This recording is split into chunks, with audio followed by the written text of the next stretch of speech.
Hi, this is Dr. Gradwell. Today we're talking about how to release the diaphragm.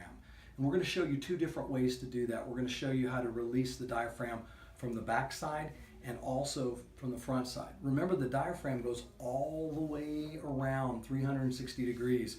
Dr. Bates is going to come in here a little bit closer, and what we're going to show you here is this is the spine right in here, and you can see this is the attachment right here where this line, that curvy line, that's the posterior diaphragm coming all the way to the front. So the diaphragm attaches on the front of the ribs, and then right here in the front of the ribs, and then also along the back. So it goes all the way around. Now to release that, we're going to first show you how to do the posterior diaphragm. Now remember, we're showing you this exercise with the purpose of trying to release a facilitated or overworking diaphragm. So if it's overworking, it's important for you to know who it's overworking for.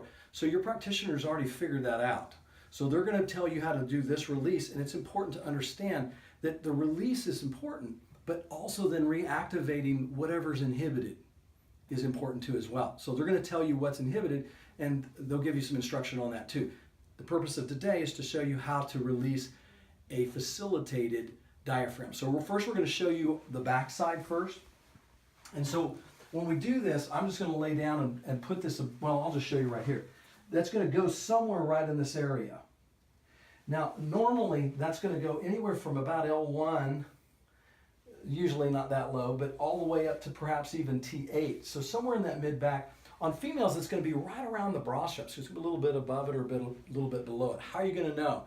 When you put those balls on that area and lay on it, it's going to be more intense in that area. It's going to feel tight. It's going to feel like, it doesn't want to move there. That's the spot, okay? It's going to feel more intense or uncomfortable.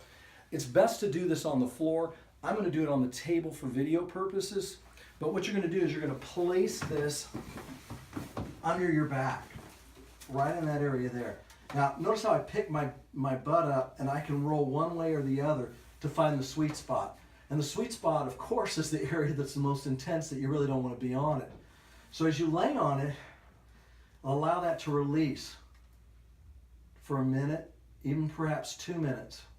Once you've done that, then you can go ahead and do your other exercise. I'm going to go ahead and move to the anterior because many of our patients have it on their back and the front. So on the anterior, what we do is we teach you how to basically strum a guitar. So we're doing a cough lick. We used to teach how we just push in. But a lot of patients weren't very compliant with that. So what we do now is we actually have you hook it and flick it. But we do a cough at the same time. So it looks like this.